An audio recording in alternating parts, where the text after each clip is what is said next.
이강민의 잡지사 9월호 20번째 페이지. 가을에 가장 바쁘지만 잡지사만은 꼬박꼬박 개근하는 개근왕 박광일 선생님과 함께합니다. 어서 오세요. 안녕하세요. 아니 뭐 연휴 전부터 뭐 전국 곳곳에서 섭외 요청을 받으시는 것 같더라고요. 요새 엄청 바쁘시죠? 네, 전국 곳곳은 아니지만 일부 지역에서 역사 유적과 관련해서 뭔가 좀 재미있는 어떤 이야기라든지 그다음에 어떤 뭔가 프로그램이 있으면 좋겠다라고 해서 이제 정말 감사하게도 저를 불러주셔서 이제 그런 곳에서 재미있게 어떻게든지 역사 유적을 풀어보려고 노력하고 왔습니다. 더위가 살짝 꺾이니까 이렇게 뭐 역사 투어 프로그램 이런 게 많은가 봐요. 사실 연휴도 지났겠다. 가을에 내가 좀 여유 있게 어디 한번 찾아가 보겠다 하는 분들에게 유적지 한 곳 추천해 주시면. 뭐 한 곳이라기보다는 네. 어떻게 보면 세트라고 볼 수 있을 것 같은데요. 네. 잡지사에서 제가 이제 말씀을 드렸던 두 곳이 굉장히 조회수가 높은 곳이 있습니다. 하나는 가야 고분군. 아, 나 몽골 얘기하시는 줄 알고 깜짝 놀랐네요. 아, 몽골까지는 네. 조금 멀어서. 가야 고분군, 네, 뭐 고성이나 이쪽. 네, 고령부터 시작해서 김해 그다음에 남원까지 한 고령, 7개 고령. 지역이 있으니까 고성도 포함되어 있고요. 아, 그렇군요. 네, 그래서 이거 7개 지역을 이렇게 틈날 때 이제 가까운 곳 중심으로 돌아보시면 좋을 것 같은데요. 역사 유적도 유적이지만 이들 고분들이 요즘에 꽤 걷기 좋은 산책로가 만들어져 있어요. 아, 그러니까 그 고분을 쫙 걷는 그 순간 가을의 어떤 싱그러운 정취를 그대로 느끼실 수 있지 않을까. 야. 그래서 요 세트 하나 추천해 드리고요. 아, 예. 두 번째는 네. 이 가야 고분군만큼 또 저기 조회수가 조회수가 잘 많은 게 나왔나요? 조선왕릉. 아, 왕릉 그치. 40기예요. 아, 세트가. 40기. 네. 그렇죠. 예, 알아서 예. 골라가세요. 그래서 예. 서울, 경기 그다음에 멀리 저기 강원도의 장릉까지 있으니까 음. 이 가운데 이제 몇 곳을 거긴 또 숲이 좋거든요. 네. 그러니까 이제 숲과 함께 조선 왕과 관련된 역사 이런 것들을 살펴보신다면은 네. 괜찮은 두 개의 세트가 되지 않을까. 더불어서 잡지사도 한 번 더 복습하시는 복습하시고, 차원에서 예. 듣고 가시거나 하시면 좋지 않을까 하는 생각이 듭니다. 무덤과 함께하는 올가을 보내세요.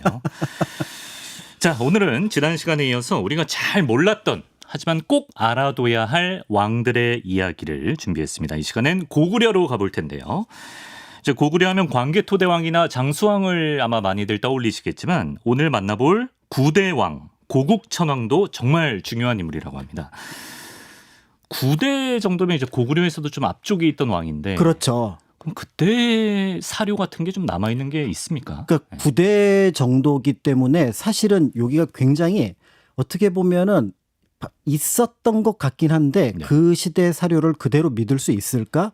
이런 부분들이 있는 시기도 합니다. 네. 그러니까 대체로 이제 2세기 정도의 시기이기 때문에 네. 그런 면에서 볼 때 어떤 면에서 보면은 이제 그 이전에 있었던 여러 자료, 그다음에 관련된 중국 자료, 또 어떤 고고학적인 근거 이런 것들을 통해서 살펴보아야 될 것 같은데요. 네. 그런데 무엇보다도 이제 고국천왕과 관련해서 몇 가지 논쟁이 있습니다. 그 중에 하나가 바로 뭐냐면 뭐 고국천왕이 뭐 진대법도 실시했고 그다음에 그 진대법을 실시하는 과정에서 이제 을파소를 중용하기도 했고 네. 이런 것들은 뭐 역사적으로 그럴 수 있겠다. 이제 이렇게 보고 있는데요. 네. 그런데 이제 고국천왕과 관련된 이 시기의 업적 가운데 하나를 네. 형제 상속에서 부자 상속으로 넘어갔다라는 모호한 표현이 있습니다. 상속이라는 건 왕위를 상속하는 왕위를 거. 이어간다라는 의미예요. 아, 왕위가 형제간에 이어지던 걸 부자간에 부자간으로 이때 바꿨다. 바뀌었다. 그런데 실제로 다음에 이제 말씀을 드리겠습니다. 고국천왕 다음 왕이 산성왕인데 네. 동생이에요. 그러니까 고국천왕이 첫째, 산성왕이 셋째거든요. 네네. 그러면 일단 여기서 이제 그치, 부자 형제 상속이 상속이잖아. 아니고 네네. 이제 형제 상속이 되기도 하고 그렇다면은 보통 우리가 알고 있는 왕위는 아버지에서 아들로 이어진다고 하는데 이 형제 상속의 개념이 역사에서는 어떤 의미로 다뤄지는지 예를 들어 고려 시대는 말 그대로 해종에서 정종, 정종에서 광종으로 그냥 형제로 이어졌어요. 아, 고려 시대 때는. 네, 예. 이런 케이스가 3번 있었습니다. 네. 그렇지만 고구려 때의 모습들이 과연 그러했을까라는 것들은 이거는 굉장히 안정적인 정치 체제 안에서 서로 간의 어떤 정치 집단들이 뭔가 합의를 해서 요 형제 상속이 이루어지는 거거든요. 네. 근데 고구려는 우리가 알고 있는 것처럼 오부가 서로 연합해서 굉장히 불안정한 상태에서 정치가 이루어지고 있었는데 네. 이럴 때 형제 상속은 어떤 의미가 있는 건지 이제 이런 부분들을 살펴보려고 하고요. 그리고 이제 가끔 예. 삼국사기 초기 기록은 믿을 수가 없어. 라는 주장들이 등장을 하기도 합니다. 네네. 그러니까 굉장히 그 민족주의적인 역사학에서도 이런 표현들이 등장을 하는데요. 그래서 삼국사기보다 우리 역사를 좀 더 올려봐야 된다.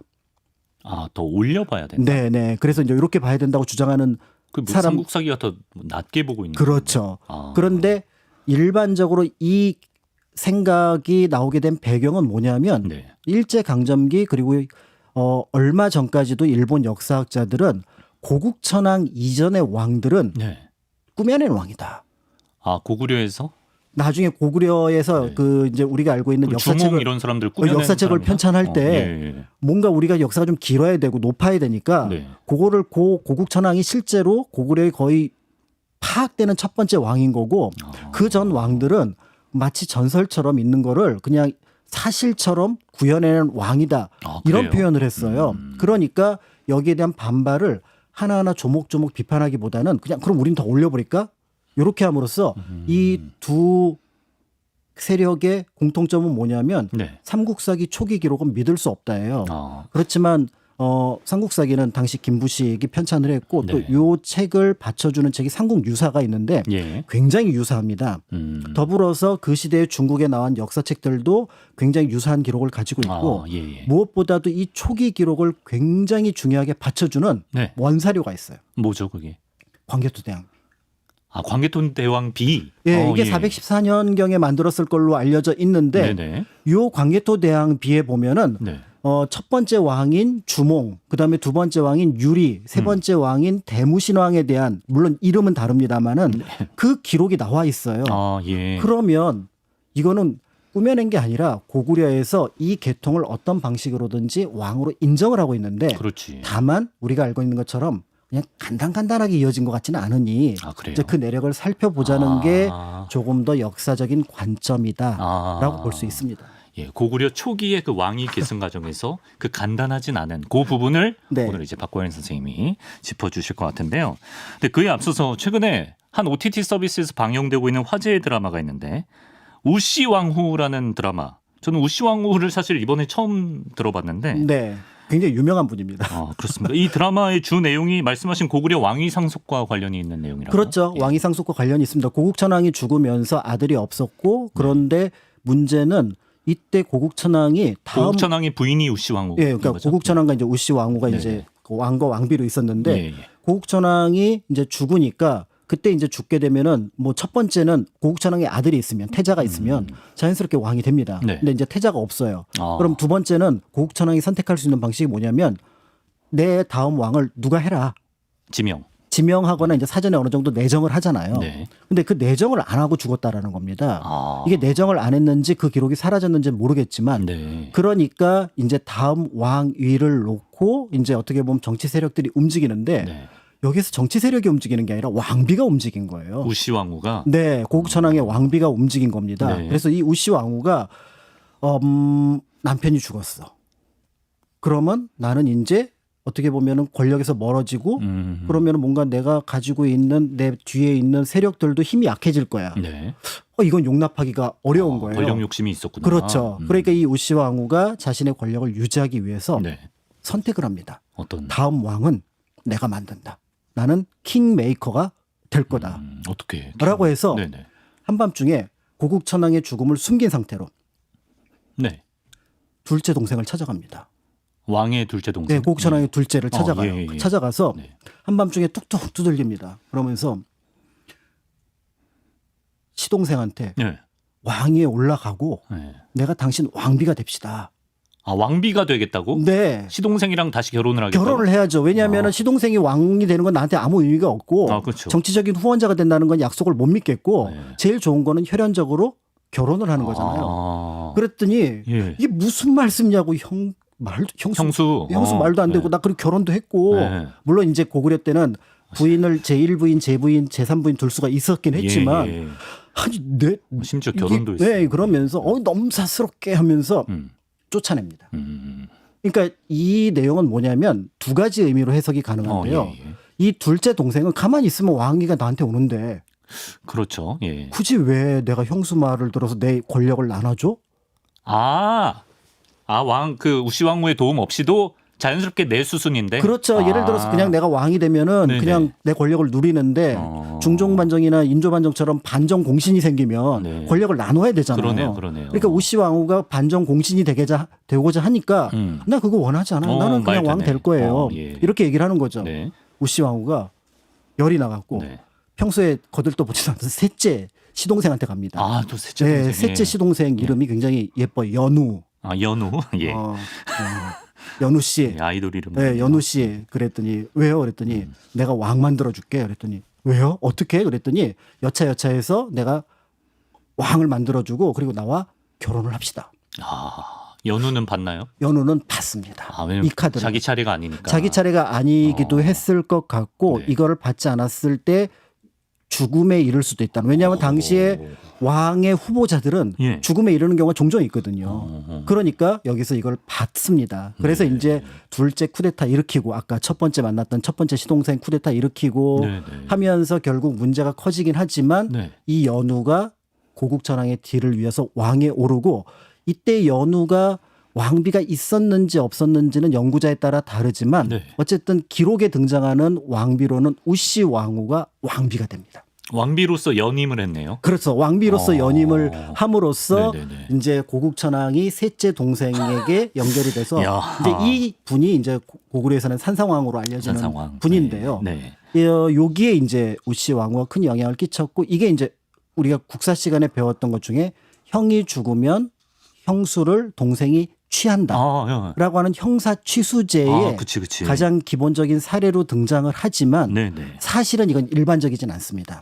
왜냐하면 형사 취수제는 뭐냐면 형이 죽음으로써 그 가족 부양이 어려운 상황을 동생들이 부양하는 것이기 때문에 이게 권력 관계하고는 좀 다르지만 그래도 그 모티브는 있다라고 해서 채택은 하긴 하지만 그런데 우리 역사에서 이렇게 적극적인 왕비가 거의 없었거든요. 네. 그러니까 우리가 이건 조선시대 부인이 적극적으로 움직인 건데. 네, 조선시대 적극적이라고 해도 자기 남편을 왕으로 만들지. 네, 그쵸. 자기 남편 죽었다고 시동생 찾아가는 처음 왕비는 들어봤어요. 그러니까요. 예. 그래서 이 우씨 왕후가 굉장한 여걸이었기 때문에 보통 인물이 아니네. 네, 그래서 언젠가는 드라마 될 거다, 영화 될 거다라고 생각했는데 좀 네. 늦게 나온 감은 있긴 합니다. 그렇군요. 좀 힘이 있었나 봐요. 우시왕후 자체가. 그렇죠. 그 뒤에 세력이 있습니다. 그래서 예. 오부가 나중에 했을 때 둘째 같은 경우가 나중에 이제 그 반란을 일으켰을 때 거기는 뭐 손오부가 반란을 일으켰고 그다음에 왕비는 순노부하고 연결이 되었다 뭐 이렇게 얘기도 하기도 하는데요. 네. 그런 면에서 볼 때 당시 각각 어떻게 보면은 그 고구려를 이루고 있는 연맹체 안에 부족들의 대표자였다라고 볼 수도 있습니다. 네. 알겠습니다. 고구려 왕위 상속 과정에서 어떤 복잡함을 좀 대표하는 사례가 아닐까 싶은데, 자 그럼 고구려 초기에 그 다소 혼란스러운 계보를 본격적으로 정리해 보겠습니다.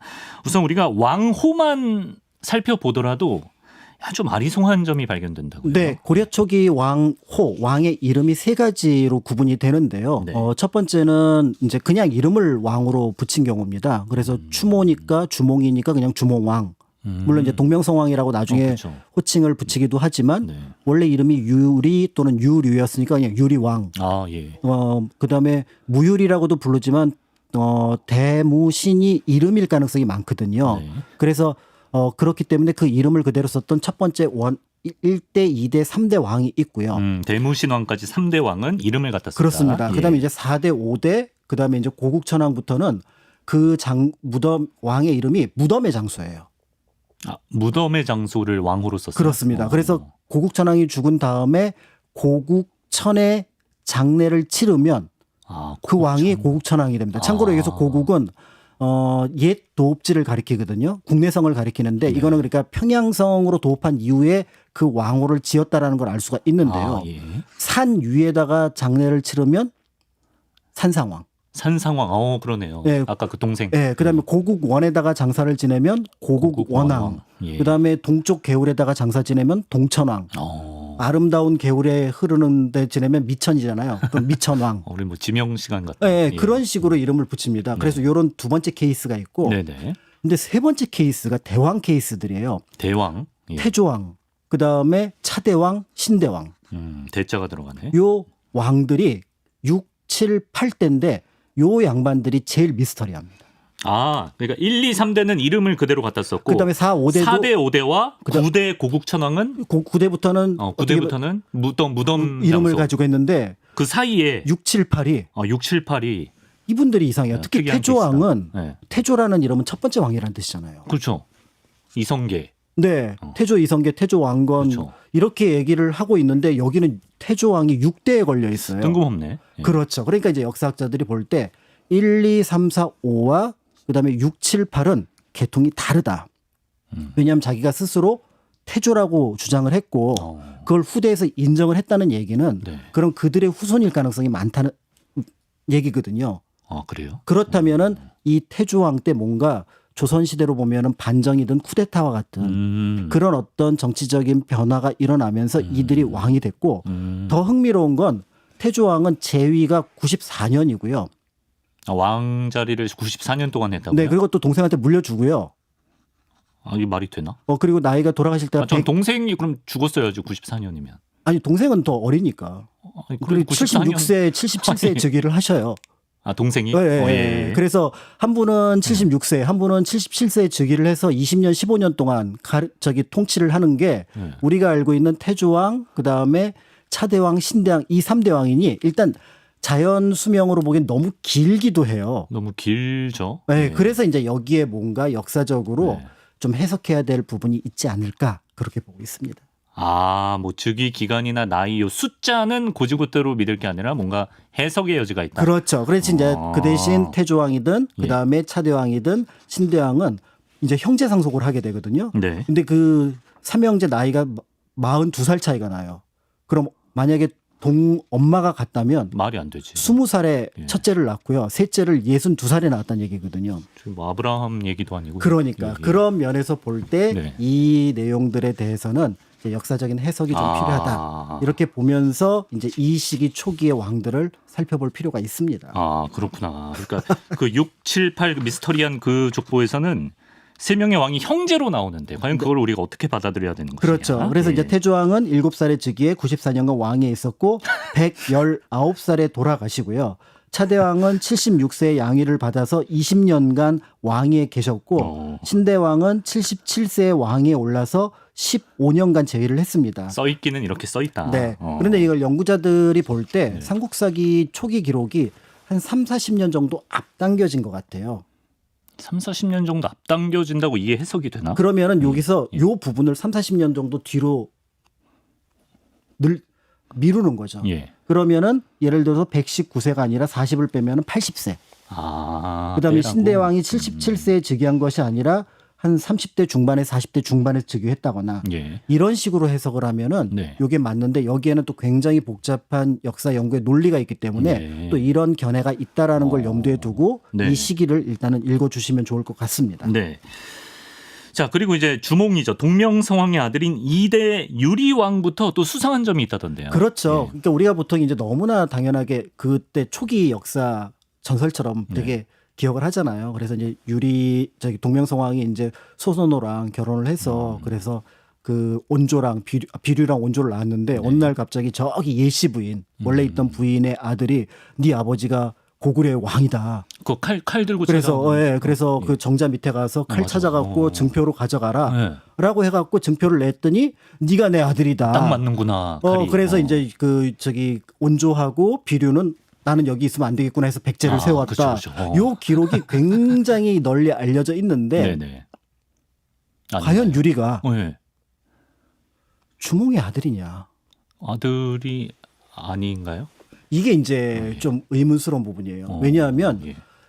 유리가 주몽의 아들임을 인정받고 6개월 만에 즉위합니다. 아들이면 인정받고 6개월 만에 그렇다면 6개월 만에 주몽이 죽었어요. 죽었다는 얘기죠. 뭐 암살이야? 그럴 가능성이 예. 이게 암살까지는 아니어도 칼 맞춰보는 척하면서 찌른 건가요? 세력 다툼이 있었을 가능성이 있다라는 거예요. 왜냐하면 그 증표가 예. 굳이 칼일 필요가 있느냐라는 거죠. 아, 칼이 상징하는 바가. 그렇죠. 그리고 예전에 그 예시 부인의 아들이었던 그 유리가 이쪽으로 떠나게 된 배경 중에 하나는 네. 그쪽에 있었던 그 부여의 압박을 받았다라고 얘기를 하는 거잖아요. 네. 그럼 그 지역에 있던 정치 세력이 이주를 했을 가능성이 있는 거고요. 네. 그 과정에서 이제 주몽이 환대를 하거나 또 때에 따라서는 그 세력과의 어떤 긴장 관계를 가지고 있다가 네. 결국 그 세력에게 일정하게 넘겨주었는데 후대의 역사가들은 당신은 어떤 자격으로 고구려 두 번째 왕이 되었습니까? 라고 물어본다면 난 복명성왕의 아들이요.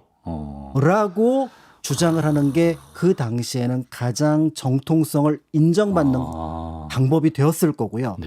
그래서 역사 속에 아들이나 동생으로 기록되어 있을 때 네. 특히 고대의 기록을 보면은 네. 그거를 있는 그대로 우리가 알고 있는 혈통적인 아들이나 동생이 아니라 네. 그러니까 어떻게 보면은 내 아버지 같은 분이요. 내 약간 아버지 같은 분이요. 약간. 내 형님 같은 분이요. 예. 라고 누군가가 주장을 함으로써 그게 기록으로 남았다고 봐도 무방합니다. 야, 이거 약간 소름이다. 그 칼이 상징하는 게 그런 걸 수가 있다는 게. 네, 실제로 그래서 칼을 맞출 때 예. 어떤 기록에 보면은 약간 피가 났다. 이런 그래요? 기록이 나오기도 하거든요. 그게 뭐 빛이나 뭐 거울일 수도 있는데. 그렇죠. 보통 칼이라는 이제 뭐 게. 부절이라 그래갖고 이제 무슨 도장 같은 뭐 맞아, 옷 맞아. 같은 예. 어떤 귀금속, 귀물 이런 것들인데 예. 이제 그런 것들을 염두에 두면은 물론 이제 통설은 네. 유리는 아들로서 인정을 받고 있지만 네. 이제 역사의 해석 부분에 있어서는 생물학적 아들이 아닐 가능성이 그렇죠. 높다. 네, 그렇게 볼 수 있습니다. 그럼 유리왕 뒤로는 어떻게 되나요? 자, 그렇다면 유리왕 뒤에 이제 그 대무신 같은 경우는 대무신왕. 네, 어떻게 보면은 그 유리하고 또 계통을 달리하는 사람일 수도 있을 것 같은데 아들로 나오나요, 기록에는? 맞습니다. 근데 이제 대무신왕 자체는 아들일 가능성도 있고 같은 계통의 사람일 수도 있는데요. 네. 그런데 이제 대무신왕이 왕위에 올라가는 과정을 보면은 육남 중에서 이제 올라가거든요. 올라가는데 특히 이 대무신왕 같은 경우는 자신의 아들들을 선택을 할 때 굉장히 어떻게 보면은 그러니까 유리왕이 자신의 아들들을 선택을 할 때 네. 첫째, 둘째한테 너 예를 들어서 너 부여에 가서 인질해. 네. 근데 전 못하겠습니다. 해갖고 일찍 죽고요. 못한다 그래서 예, 죽여요. 예. 두 번째는 황룡국이라고 하는 조그만 나라가 있었는데 거기에 외교 문제를 일으켜서 그러니까 태자로 다시 올라왔는데 그 황룡국이랑 문제가 일으켰으니까 너 자살해. 그 고구려의 그 영조 정도로 보시면 되는 거죠. 예. 네, 그러니까 이제 그리고 셋째가 올라간 게 대무신왕이거든요. 그럼 그림을 그렸다. 그러면 그 얘기는 뭐냐면 예. 대무신왕이 친자일 수도 있지만 유리왕의 인정을 받은 정치 세력의 수장일 가능성이 있다라. 그것도 또 상징으로 봐야 되는구나. 그렇죠. 예. 그러니까 여기까지가 어떻게 보면은 우리가 알고 있는 왕위 계승이 실력자에서 실력자로 다시 실력자에서 실력자로 이렇게 넘어오던 것들이 네. 아니었을까. 다만 이제 그 다음에 민중왕이라든지 모본왕 같은 경우, 네. 모본왕이나 민중왕 같은 경우는 네. 약간 정치적인 업적이 없이 빨리 어떻게 네. 보면 다음 왕위로 넘어가는 과정이었을 걸로 보여지고요. 네. 이제 그 다음에 등장하는 6대 왕 태조왕이 아까 그 삼형제, 문제의 삼형제. 문제의 삼형제 네. 이 태조왕이 아마 여기서 정치 세력에 큰 변화를 일으켜서 예. 내가 이 나라를 세운 사람이다. 그래서 태조라고 했다. 라고 불렀던 것 같고요. 그래서 당시에는 태조왕이라고 부르기도 했지만 할아버지 왕으로도 불렸나 봐요. 네. 태자를 빼고. 네. 그래서 뒤에 누군가가 이제 태자를 붙여서 첫 번째 임금이라는 의미를 붙였던 것 같고. 네. 그래서 그 다음 왕들을 붙일 때 이름이 없어요. 다음 왕, 차왕. 진짜 다음 왕이네. 네, 차왕. 그러니까 네. 차대왕이지만 대자는 나중에 이제 미칭으로 좀 더 좀 잘 보이게 멋있게 보이도록 붙여놓은 거라니까 처음에는 차왕 그다음에 신왕이거든요. 예. 그다음에 차왕 다음에 신왕이에요. 신왕은 새로 등장한 왕. 예. 그러니까 굉장히 좀 정성을 안 성의 들이고 없네. 예. 이름을 붙였지만 이들은 같은 세력.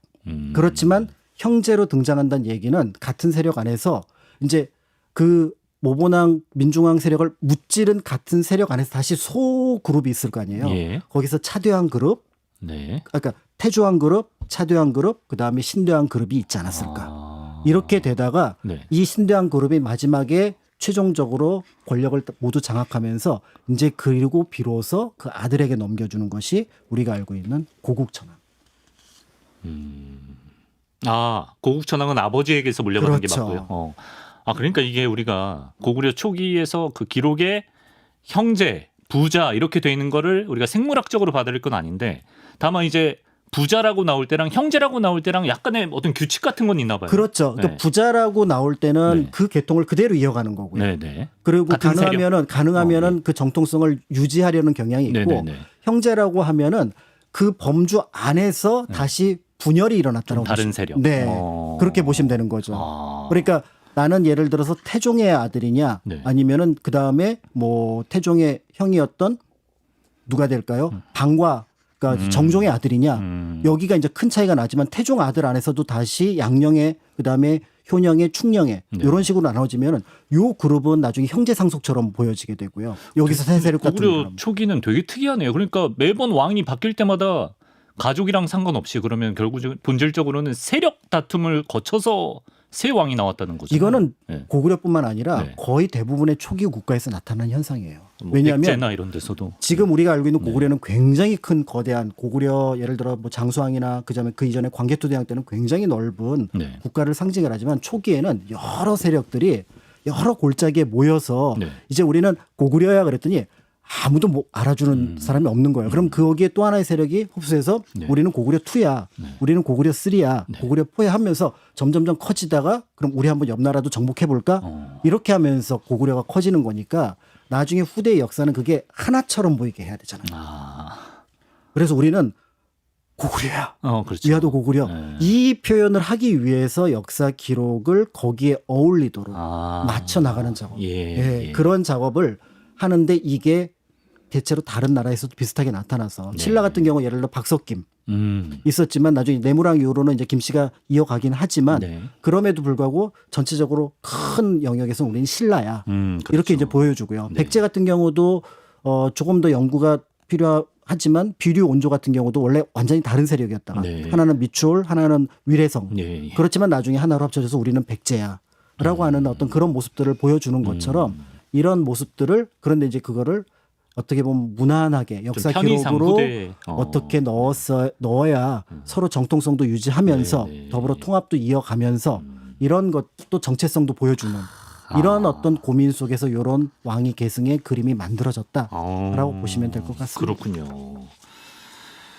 고구천왕은 아버지에게서 왕위를 물려받는데 그럼 고구천왕 뒤로도 부자 아니 아까 형제한테 갔잖아. 그렇죠. 네, 동생한테 갔잖아. 그러니까 이제 아직 사실은 정립이 안 됐나 보네요. 그렇죠. 그때부터도 사실은 이제 그 형제 상속이라고 하는 개념이 남아 있었고요. 네. 다만 이제 범주가 고국천왕 즈음부터는 네. 굉장히 좁아진 것 같아요. 즉 계루부라고 하는 오부 안에서도 왕을 배출하는 부가 일정하게 특정된 것으로 보여집니다. 예. 그러니까 이제 문제는 뭐냐면 내가 왕이 되는 순간 나의 왕의 자리를 위협하는 존재들은 네.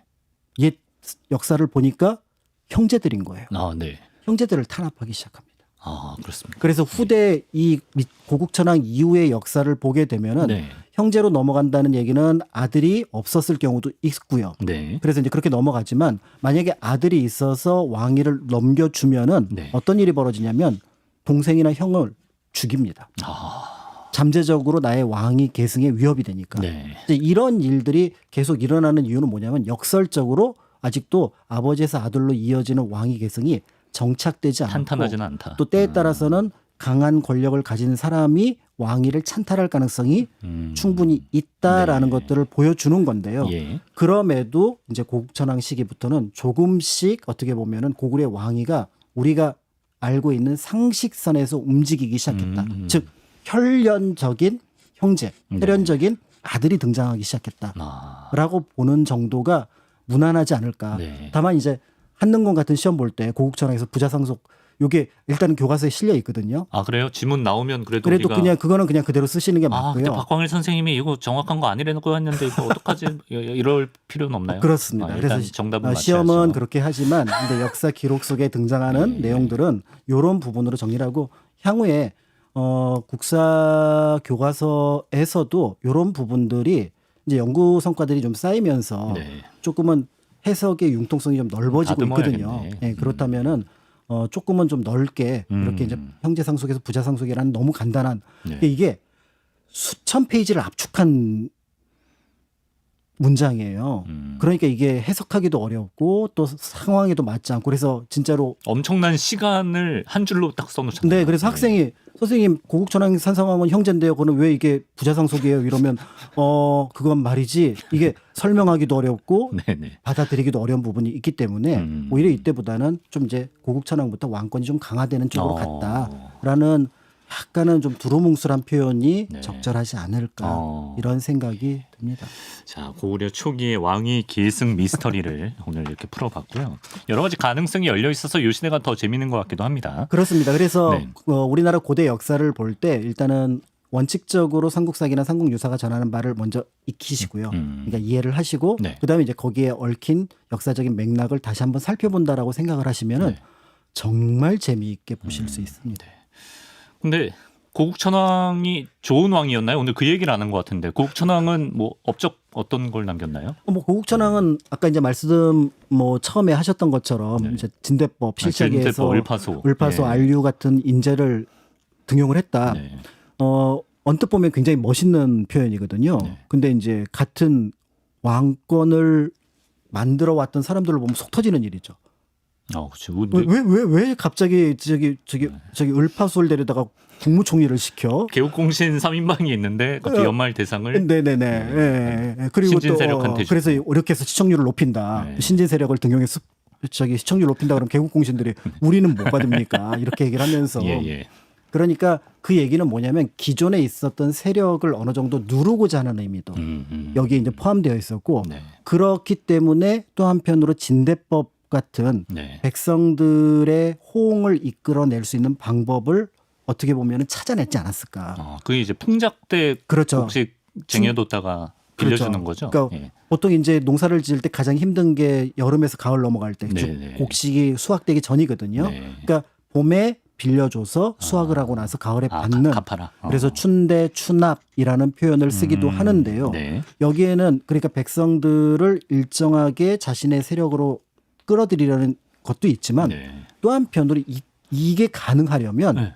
고구려라는 나라에 창고에 곡식이 있어야죠. 곡식이 있어야 돼요. 있어야죠. 예. 이거 기적 같은 일입니다. 고구려라는 나라가 농사 짓기 산에서 쉽지 시작한 않죠. 나라거든요. 예. 그러니까 그건 뭐냐면 이미 이제 미천왕 시기에 고국천왕 시기에 오면서 네. 어느 정도 나라에 경제적인 여유가 생겼다라는 걸 보여주는 것이기도 해요. 네. 그러니까 그렇기 때문에 고국천왕의 업적에 대해서 구체적으로 나와 있지는 않지만 꽤 어떻게 보면 나라를 잘 다스렸고 기존 세력과 신진 세력을 잘 어우렀으며 그다음에 그런 것들을 바탕으로 해서 정치의 지향점 이런 것들을 만들어내고자 했던 왕이었겠다라는 정도까지는 충분히 평가해 볼 수 있겠다. 살펴볼 수 있을 것 같은데 네. 그런데 돌아가시면서 네. 다음 왕을 그거 그 지목을 하고 갔어야 지목을 하지 되는데. 않으면서 그러면서 이제 우씨 왕후가 막 둘째 움직이게 동생과 됐군요. 셋째 동생이 싸우고 또 네. 우씨 왕후의 정치적인 어떤 역량을 발휘할 기회를 제공했던 그런 왕이라고 볼 수가 있습니다. 그렇군요. 예, 여기까지. 자, 오늘은 고구려 왕권이 형제 상속에서 부자 상속으로 변하기까지의 그 과정, 고국천왕을 중심으로 자세히 살펴봤습니다. 박광일 선생님, 오늘 말씀 고맙습니다. 감사합니다.